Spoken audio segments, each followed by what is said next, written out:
persona, entendiendo que eso está sucediendo, vamos a lograr identificar cuál es la situación.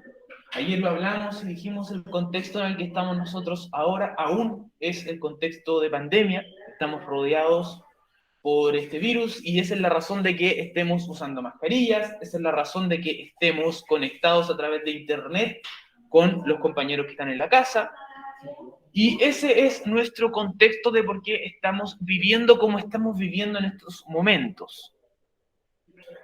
Dijimos que el contexto era increíblemente importante y lo necesitábamos para evitar juzgar personas, situaciones o momentos de la historia sin tener la información suficiente para hacerlo.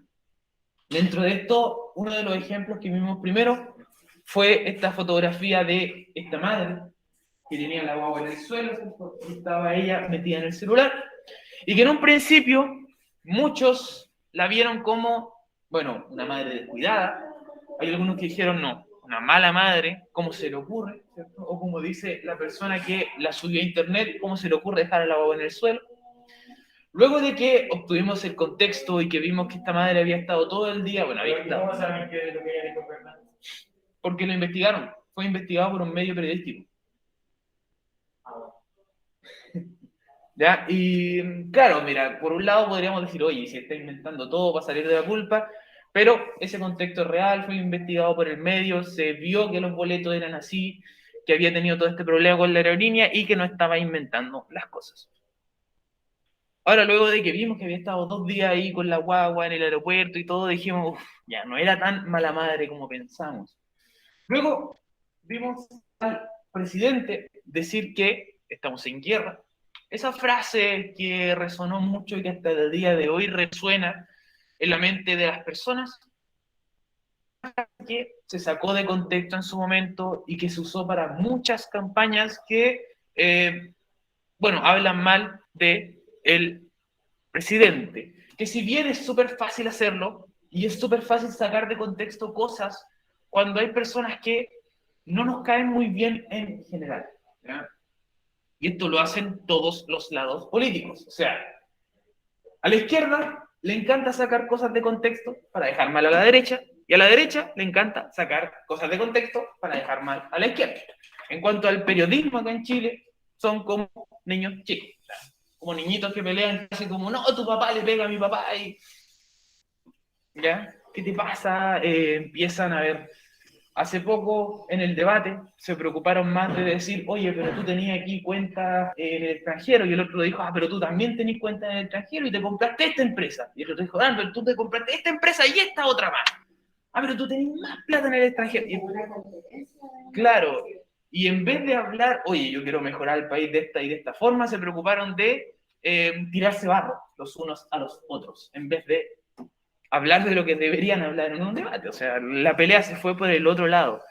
Y después terminó el debate y se fueron al Twitter y uno decía, no, pero es que este estuvo en un tratamiento por una adicción a las drogas. Y no, que eso es mentira y tú estuviste en un tratamiento por esta otra cosa. Igual que niñitos chicos peleando. ¿Ya? Y eso va a pasar siempre y pasa con todos los lados políticos. O sea, no hay en Chile un lado político que diga, no, nosotros vamos a estar siempre en el contexto. No hay uno que sea como el ángel y el demonio aquí, todos son lo mismo. ¿Por qué? Porque así es como la gente se va de un lado al otro. ¿Ya? Se sabe, y los medios saben, y los políticos saben que al sacar cosas de contexto, la gente se va a ir para allá más rápido. ¿Ya? ¿Por qué? Porque estamos predispuestos a... Si a ti te gusta un equipo de fútbol, va siempre, te gusta un equipo de fútbol, y hay otro equipo, por lo tanto, no sé, si te gusta el Colo, es como que la U es el demonio, ¿cierto? Lo mismo que con derecha y izquierda. Si te gusta la U, es como que el Colo es el demonio. Si a ti te gusta la U y hablan mal del Colo, cualquier cosa, tú vas a decir, ah, sí, eso es verdad, el Colo es lo peor del mundo. Si lo hacen para el otro lado, es lo mismo. Uno no se preocupa en verificar si eso que nos están diciendo es verdad o no. ¿Ya? Te pueden decir cualquier cosa y... ¿ya? No, que el Colo ahora juega así porque hicieron un pacto con el diablo, por eso están jugando mejor. Y los de la decían, ah, ustedes hicieron un pacto con el diablo. Ah, que usted les regaló el estadio Pinochet. Por aquí dicen cosas así, por aquí, por allá. el otro le dice, pero ustedes no tienen. Como que se agarran fuera de contexto siempre. Ahora, hablamos también que no solo las personas comunes y corrientes como nosotros podemos ser víctimas de la falta de contexto. También le puede pasar a empresas gigantes como le pasó a Cartoon Network en su tiempo, que colgaron estos monitos luminosos y que la ciudad de Boston confundió por bombas y que terminó renunciando el presidente de la empresa, que la gente estuvo asustada, que habían desalojado algunos hospitales, que desalojaron incluso colegios, quedó pero embarrada y media en la ciudad. ¿Por qué? Porque no se le entregó el contexto a la gente de lo que se estaba haciendo o lo que se estaba intentando hacer con estas figuritas luminosas. Hablamos también que había una crisis de confianza, y esa crisis de confianza es causada porque nosotros sabemos que los medios no nos van a entregar siempre el contexto al 100%. La gente dice, no, que la tele miente, no, es que los medios informativos son mentirosos, que son de aquí, que son de acá, que estos son muy de derecha, que estos son muy de izquierda. Y es normal tener una desconfianza hacia los medios y es lo mejor. A veces es lo mejor tener cierta desconfianza. No hay que pensar que el medio nos va a mentir al 100%, pero hay que saber que lo que nos dicen no va a ser 100% la verdad.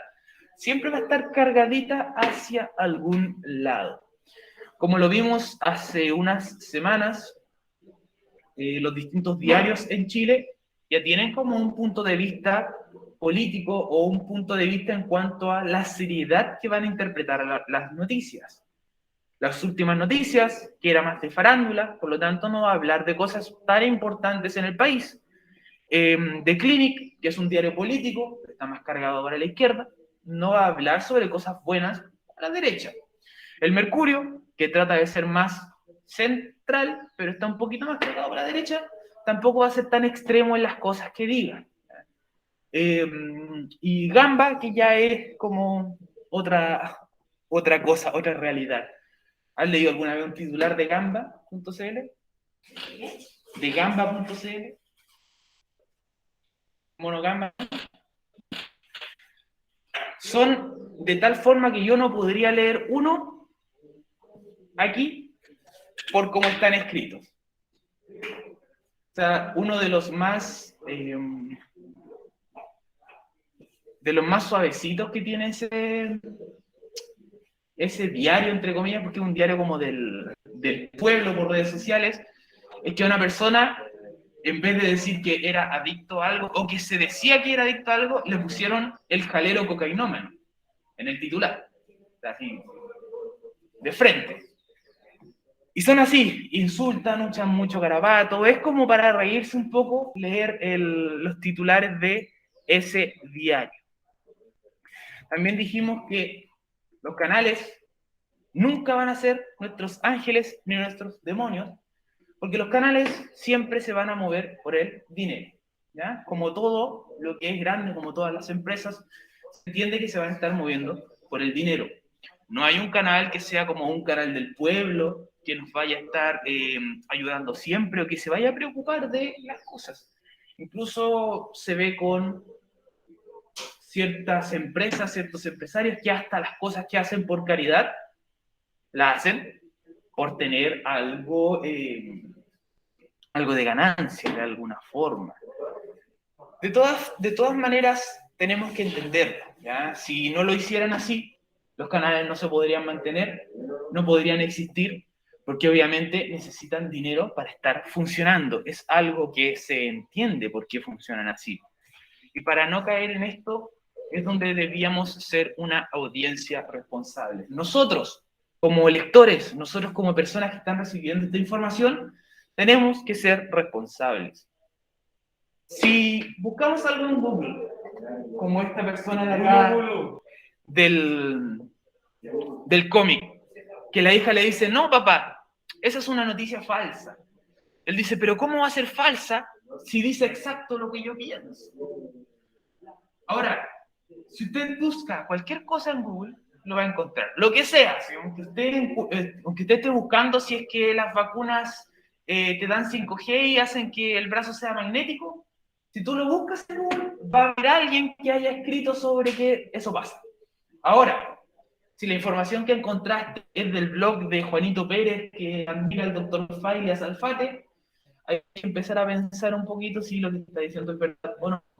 Si la información que encontraste viene de un científico o de una revista, un diario científico, algo que tiene investigaciones, ahí podríamos decir, esto debe ser real o no debe ser real. Hay gente que busca, no sé, si las vacunas, que cree que las vacunas pueden producir autismo, y lo buscan en Google, y claro, te va a dar resultados. Pero puede que hayan 10 resultados que te dicen que sí lo causan, y pueden haber 37 millones de resultados que dicen que no pasa nada. Entonces nosotros tenemos que pensar, ¿será real los 10 o serán real los 37 millones? Hay que poner esa información en una balanza. Debemos ser capaces de evaluar lo que estamos buscando. Sea lo que sea que usted busque en internet, lo va a encontrar. Ahora, si eso es verdad o no, depende de usted identificarlo. Y aquí, chicos, fue donde quedamos el día de ayer y es algo que les va a ayudar para juntar el contexto de su hecho noticioso. ¿De qué trataba esto? ¿Y de qué se relaciona con la pregunta esencial? Lo principal es que tomen su noticia. Los que tienen la noticia. ¿Quién no tiene la noticia acá? Byron y Eduardo, ustedes no tienen la noticia, ¿cierto? No. Ya, van a tener que inventar una. De cero. Porque no tienen la noticia 24. ¿Tú tienes la noticia 24? ¿Sí? Ya, ¿y tienes ahí tu cuaderno? ¿No? Ahí hay un problema, ¿viste? ¿Qué pasa? Todos los que ya tengan su noticia de la pregunta esencial número 24, simplemente deben ampliarla un poquito. Deben tomar la misma noticia, de hecho pueden escribir sobre lo que escribieron en la 24, y ponerle más información extra. ¿Qué tipo de información extra? Antecedentes que expliquen el origen de lo que sucedió. Si fue un choque, si fue un incendio, de dónde viene, por qué vino, por qué sucedió, qué ocasionó que eso pasara justo en ese lugar o justo en esa fecha. Hechos cercanos en el tiempo, cosas que sucedieron a causa de esto, o consecuencias actuales o consecuencias futuras. Sigamos con el ejemplo del incendio. A futuro, tal vez, se va a mejorar la seguridad en ese lugar. Uno de sus compañeros habló que, en vista de que se habían escapado ciertos animales, ahora iba a haber mucha más protección para los animales porque los estaban cazando. Entonces, para evitar que los cazaran, se iba a poner cierta protección, drones vigilándolos, con guardabosques, ya. Eso era una consecuencia de lo que sucedió. También se puede entregar información extra, como lo vimos nosotros en otras noticias, nos pueden contar una entrevista a alguien que estuvo presente. Si hablamos de un incendio, si hablamos de un choque, podríamos decir, Juanito Pérez, que estuvo presente en el choque, declara que, y ahí podemos poner qué dice Juanito Pérez, no, es que aquí en esta esquina siempre chocan los autos porque pasan a 300 kilómetros por hora en reversa con los ojos cerrados haciendo carrera. Esa es la última moda de las carreras. Carrera en reversa con los ojos cerrados, son peligrosos. Ahora, todas esas cosas nos pueden entregar contexto en una noticia. ¿Por qué? Porque nosotros ya escribimos el comienzo, escribimos la respuesta a las 6 preguntas principales. Ya tenemos toda la información necesaria para transmitirle esa noticia a alguien. Pero ahora necesitamos un extra, necesitamos rellenar eso. ¿Y por qué usted va a querer contexto en la nota? ¿Para qué? Si ya nosotros respondimos las 6 preguntas, ¿para qué voy a seguir escribiendo? Bueno, el propósito final de una nota contextuada es dar información que explique lo mejor posible el hecho noticioso. Aportar toda la información extra que le podamos aportar a nuestros lectores, a estas personas que están adquiriendo esta información del hecho noticioso. Cuando tengas claro el contexto de la nota, es muy importante pasar un colador, así, un cierto colador, antes de emitirlo. Y este colador, entre comillas, se compone de 4 R's, que son las 4 R's de este filtro que vamos a estar usando. ¿Qué significan estas 4 R's? Tenemos que ver nuestra relevancia, debemos tener responsabilidad, reserva y resonancia. Ya eso es lo que ve un periodista antes de emitir una nota, antes de emitir una noticia en el diario, en internet, en YouTube, donde sea. Primero hay que ver la relevancia. Esta no se respeta mucho últimamente, porque la relevancia nos pregunta, oye, ¿y esta noticia es importante? ¿Es importante para mi pueblo, mi zona, mi ciudad, para mis oyentes? Uno se pregunta, ¿y me va a ayudar en algo? ¿O les va a ayudar en algo a las personas que la lean? ¿Vale la pena contar lo que voy a contar? Esto se refiere a que una noticia sobre un incendio, sobre un choque, puede ayudar mucho a la gente. ¿Cómo? Si uno va en la carretera y ve que hay, no sé, un choque en el kilómetro 30, o que hay un choque más adelante en la carretera, uno ya sabe que es probable que se encuentre con un taco, que se encuentre con autos detenidos en la carretera. Uno ya sabe que es probable que tenga que desviarse dentro de unos kilómetros, o que pueda decir, uy, mejor me desvío al tiro antes de encontrarme todos estos autos detenidos en la carretera. Esa información ayuda.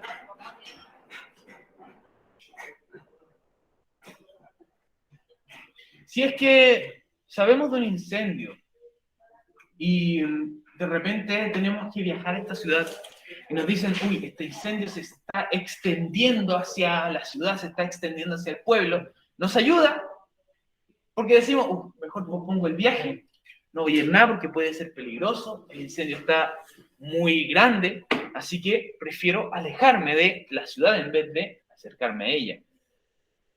La relevancia, chicos, en el día de hoy se está dejando de lado por lo que son las vistas. Las redes sociales necesitan mucho las vistas. Por lo tanto, se dicen noticias que no son muy relevantes.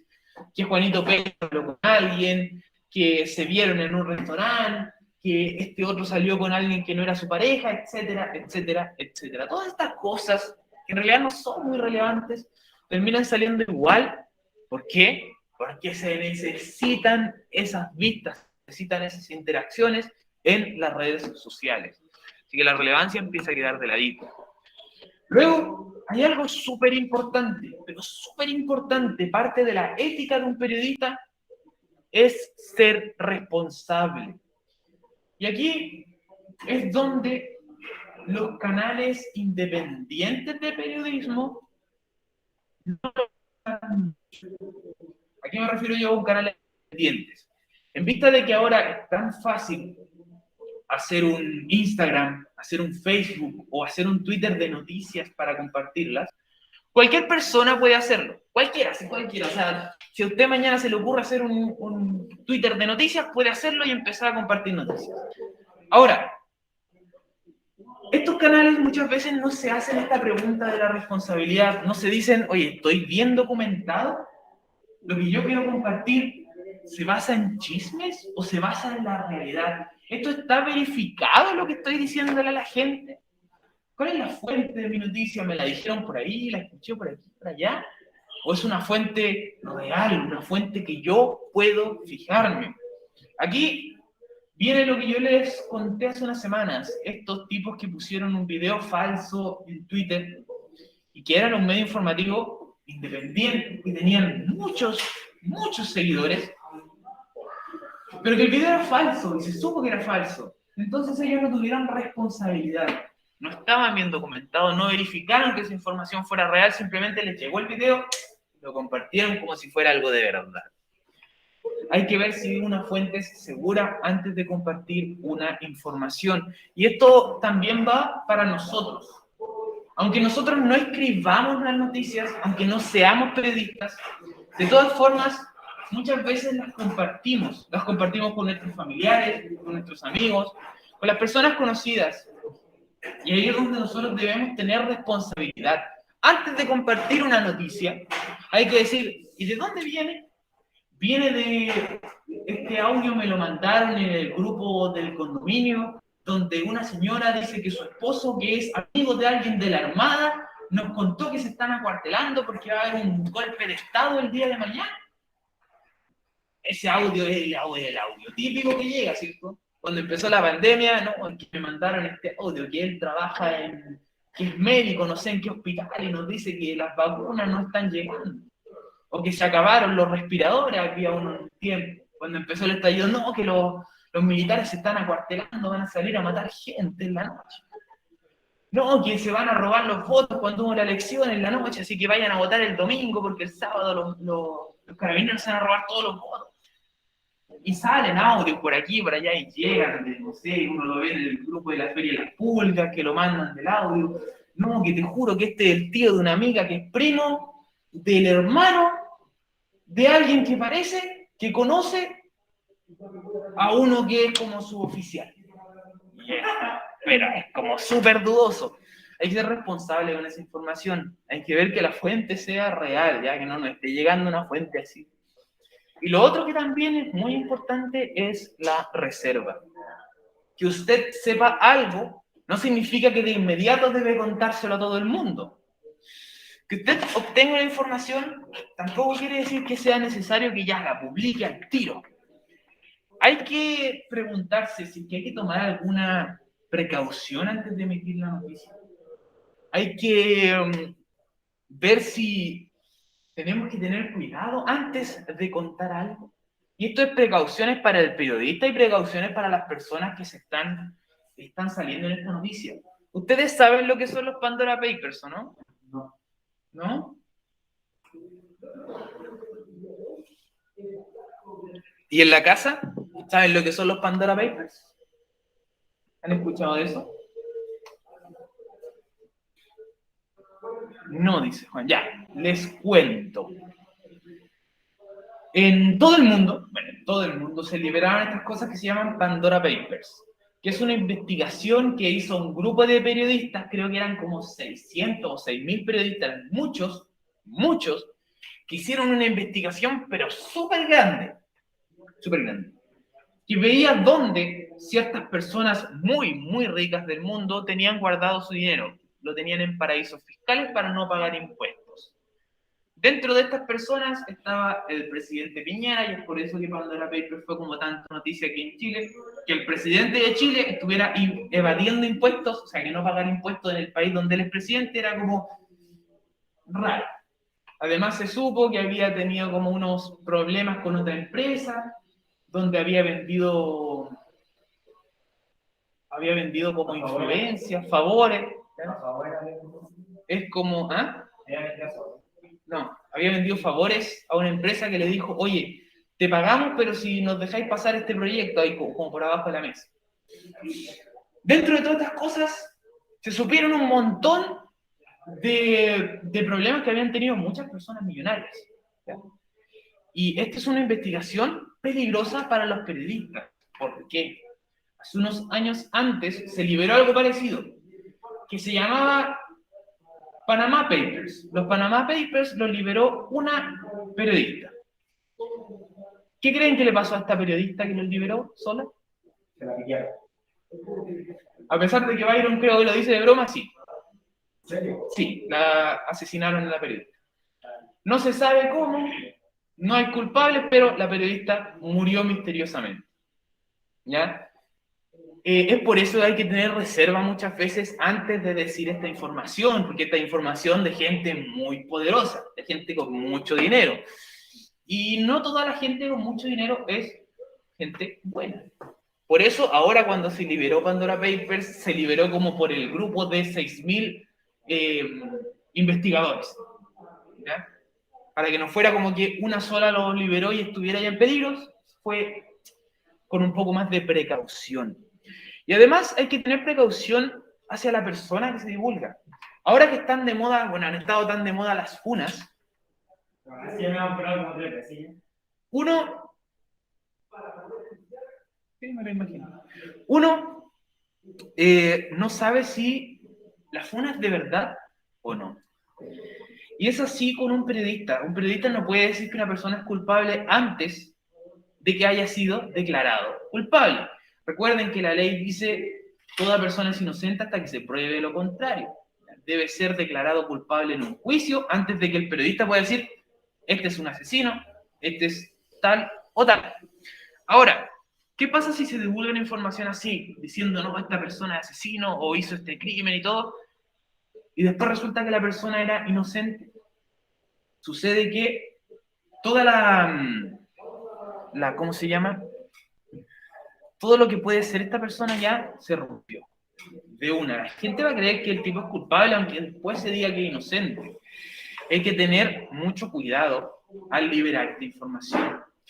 ¿Cuándo también hay que tenerla cuidado? Cuando salen menores de edad en la televisión, en las noticias, siempre salen con el rostro tapado y no salen los nombres, salen solo las iniciales, porque son menores de edad. Hay que tener reserva con esa información. Y lo otro es que hay que buscar siempre hay que buscar la resonancia. ¿A qué me refiero con esto? Pensar cómo vamos a emitir esta noticia, cómo la vamos a hacer llegar a la gente.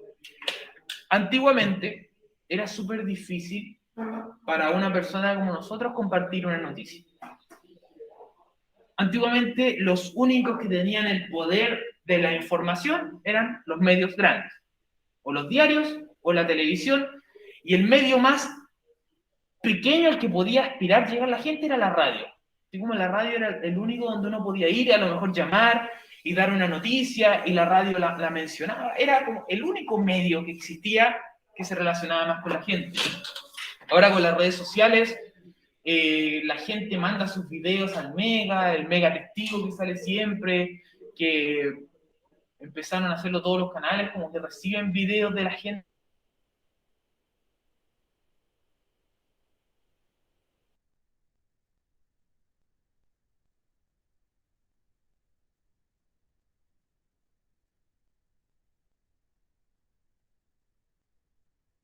Lo ordenan de inmediato.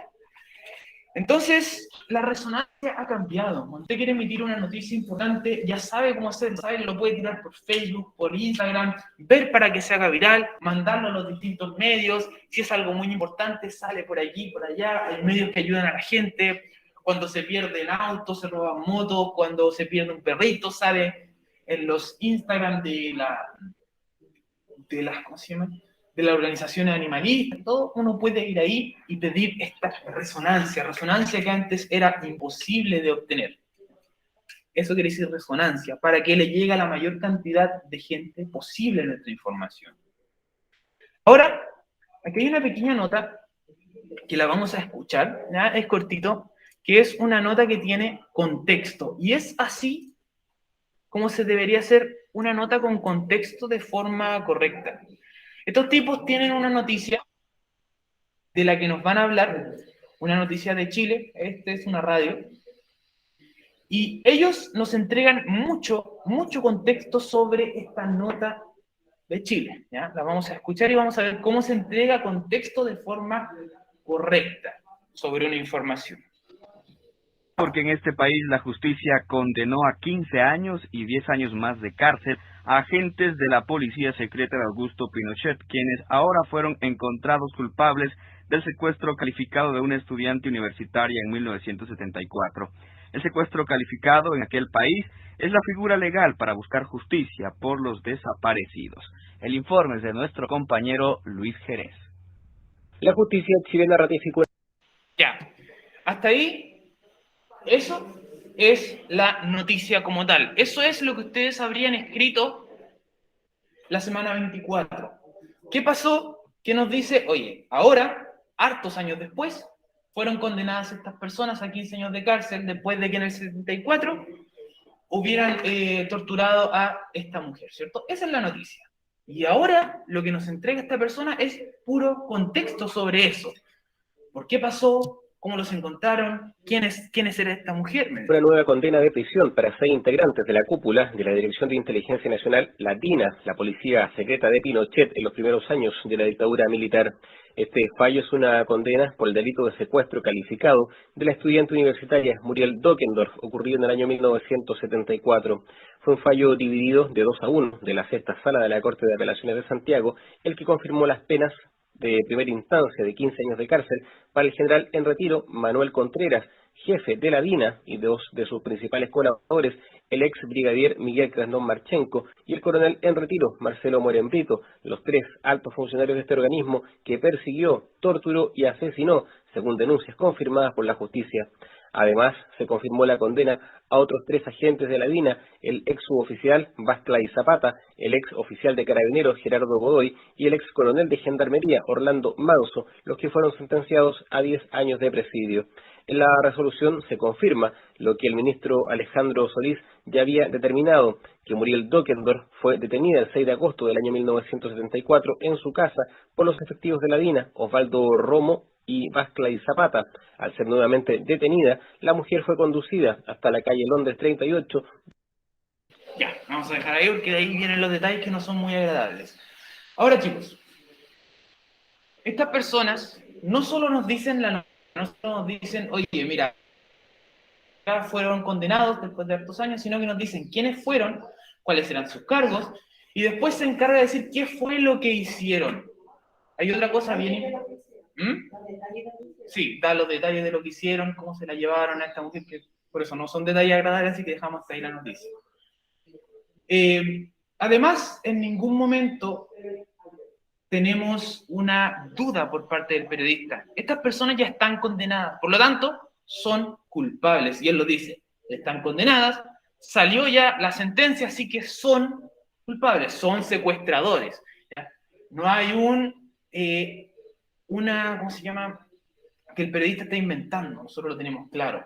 Salió la sentencia, ya está, y nos están informando, y nos están dando todo el contexto de lo que pasó, por qué, y nos van a dar a entender de qué fue lo que le hicieron a esta persona después de todo, y por qué están estos tipos siendo condenados a 15 años. Eso es entregar contexto, ¿ya? Es tomar una noticia que era bastante corta, que la dice el periodista extranjero al principio, y empezar a alargarla para darnos todos los detalles de la misma, para que la entendamos al 100%. Y esto sirve también para todos los que eran extranjeros. Si alguien que no es de Chile escucha esta noticia, nos entregan tanto contexto que alguien de fuera puede entender. ¿Ya? Porque si cualquier persona le dicen, oye, en el 74 estas personas torturaron, y alguien no sabe lo que pasó aquí en el 74, dirá, oye, ¿por qué? Qué raro. ¿O qué era la DINA? ¿Qué es eso DINA? Y ahí dice, eran la policía secreta que tenía el general Pinochet para capturar personas, etc. Nos explican todo. Y esa es la idea de entregar contexto, que cualquier persona que no sea de Chile lo entienda. Un chileno dice, oye, el 73 la DINA, ya, te capto. Pero alguien extranjero necesita este extra de información para entrar en el contexto de lo que estaba sucediendo. Habiendo visto esto, chicos, lo del contexto, nos queda hablar sobre las barreras de la comunicación. Y las barreras de la comunicación son algo que estamos sufriendo nosotros día a día y que son súper distintas. Hay algunas barreras que no las podemos evitar y otras que cuestan mucho evitarlas, pero siempre van a estar ahí y siempre va a estar la opción de pasar por alrededor de estas barreras. ¿Qué son las barreras de la comunicación? Van a ser factores que nosotros tenemos en nuestro día a día que van a deformar el mensaje o que van a obstaculizar este proceso que nosotros estamos teniendo constantemente de traspaso de información. ¿Cuáles son estas barreras? Son bastantes. Y la primera barrera que tenemos es la barrera personal. Esta es una barrera que todas las personas tienen, sí o sí, algunas más marcadas, otras no tan marcadas. Cada ser humano, cada persona que existe tiene una personalidad, tiene opiniones, tiene cultura, tiene valores, y valores que se le fueron inculcados desde chiquititos hasta grandes, ¿cierto? Valores que después fueron aprendiendo, y cada persona es diferente. Y esos valores sí inciden cuando nosotros recibimos un mensaje. Las barreras personales son tu situación psicológica particular. si tu situación psicológica donde viviste, el agrado que tienes o el rechazo hacia un receptor, o sea, hacia un emisor de cualquier mensaje. Ya sea que tienes odio, temor, ya sea por política, que este tipo es de derecha, así que no estoy ni ahí con escucharlo, este tipo es de izquierda, así que no estoy ni ahí con escucharlo, que este tipo le gusta la U, no estoy ni ahí con escucharlo, que este tipo le gusta el Colo, no estoy ni ahí con escucharlo. Esa es una barrera personal. Lo que nosotros pensamos a veces hace que nos condicionemos a escuchar o no a otra persona, o a decir, ya sí te entendí, pero no estoy ni ahí. Eso es una barrera personal, pueden ser prejuicios incluso, y aquí puede entrar hasta el racismo o la homofobia dentro de nuestras barreras personales. Si hay una persona que es racista, que es homofóbico y está escuchando a alguien de ese estilo, va a decir, a ti no te pesco porque venís de otro país, o a ti no te pesco porque tienes esta preferencia sexual diferente. Eso no se puede evitar, lamentablemente. Y si tenemos enfrente a una persona así, es muy difícil poder nosotros traspasar esa barrera para entregarle el mensaje. Es importante que nosotros entendamos nuestras barreras personales y sepamos que no siempre son algo que debemos abrazar con tanta fuerza, ¿ya? Si tenemos una barrera personal, tenemos que centrarnos en el mensaje de la otra persona. Siempre hay que ver el mensaje antes de ver quién emite el mensaje. Porque pueden salir cosas muy positivas de alguien que tal vez nosotros no lo pensemos, ¿ya? Esa es una de las barreras que todos tenemos. Luego está la barrera semántica. Y la barrera semántica la vamos a ver si es que algún día viajamos a otro país o estamos frente a un extranjero que viene de otro país que no habla español. Es difícil que tengamos barreras semánticas frente a alguien que viene de México, que viene de Argentina o de Venezuela, porque también hablan español y les vamos a entender casi todo. Todos tenemos nuestros ciertos dialectos diferentes, los argentinos dirán algunas palabras igual que los venezolanos, pero vamos a entender el 90% de lo que nos dicen. No así si estamos frente a una persona que viene de China, si estamos frente a una persona que viene de Japón, es probable que no entendamos nada. Esa es una barrera semántica. Y la barrera semántica también se puede dar entre personas que hablan español. ¿Qué quiere decir esto? Cuando usted va al mecánico o va al médico y el tipo no sabe en español, pero el mecánico le dice, no, es que la culata estaba media desorientada, así que lo que hicimos fue moverla a 3 milímetros para que pudiera estar en contacto con uno que hace un... ¿Cuánto me salió? No entiende nada de lo que te dicen. El médico igual, a veces no habla el médico de lo que tiene. ¿Ya? ¿Y qué me pasó al final? ¿Qué tengo que hacer? ¿Qué me tomo? Por favor. Eso es porque están usando un vocabulario muy específico. No están hablando español, pero con vocabulario técnico. Así que también se genera esta barrera semántica de no entender, de decir, oye, me estáis hablando en chino, o no te entiendo. Por favor, simplifícame todo. No cacho yo de mecánica, no cacho de medicina, por favor. Que todo sea más simple, ojalá con manzanita. Entonces, lo más fácil de la barrera semántica es pensar que viene de otro idioma.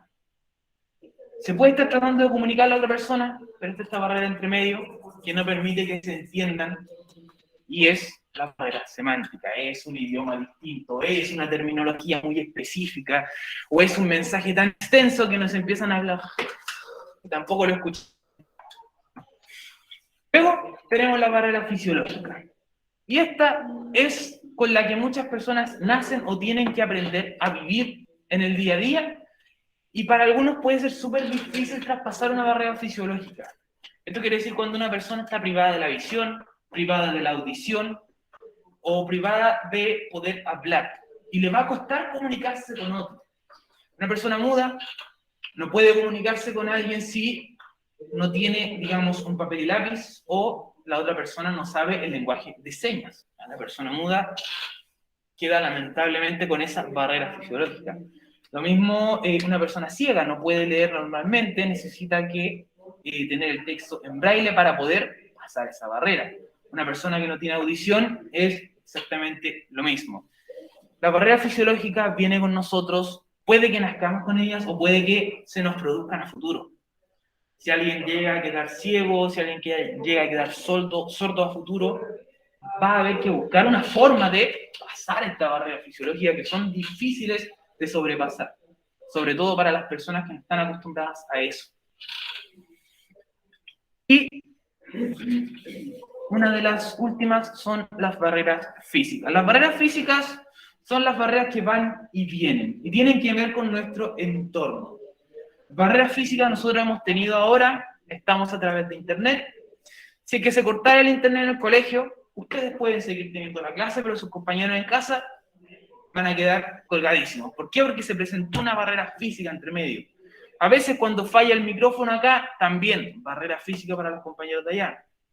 Si es que nosotros estamos hablando, bueno, delante pasó el maestro con el carrito, se presentó una barrera física por un momento porque había mucha bulla, yo no podía hablar lo suficientemente alto, así que esperamos un rato. Está sonando el sistema de alerta. Sí, iba a haber una... Acepten. Sí. Estaban probando, sí, estaban probando que estuviera funcionando el sistema de alerta. En caso de que tuvieran que mandar una alerta real, estuviera funcionando. ¿Por qué? ¿Por qué lo están probando? Porque la otra vez tenían que mandar una alerta a la Antártida y le llegó a la gente de Viña, y la gente de Viña y Santiago estaba toda asustada porque pensaban que iba a haber un tsunami. Entonces ahora están viendo que esté llegando bien a las ciudades donde debería estar llegando. Eso. Hoy día, ahora iba a ser esa emergencia, así que no es nada grave, no se preocupe. Continuamos. Acabamos de tener un ejemplo de una barrera física, ¿cierto? Estábamos teniendo una comunicación bastante buena, sin problemas, y de repente se presenta la barrera física y rompe la comunicación. Eso es una barrera física. Puede ser iluminación, si estamos de noche y se corta la luz, no podemos seguir con la clase. Puede ser que haya mucha distancia y no nos escuchemos, puede ser bulla externa, que a veces el maestro está con el esmeril ahí, está trabajando, no se escucha. Que falla nuestro medio de transmisión del mensaje, que falla internet y todo. Hay unos compañeros que se cayeron, parece que les salió la alerta. También una barrera física. Si sonó y hay como 2 que se cayeron, no sé si se habrán conectado de nuevo. ¿Ya? Y finalmente tenemos los factores sociales. Los factores sociales, chicos, se parecen mucho a la barrera personal. Pero un factor social es el que tiene una gran cantidad de... Con esto, podemos decir que todas las personas de un equipo van a tener una coerción hacia los del otro equipo, así como, es como un general.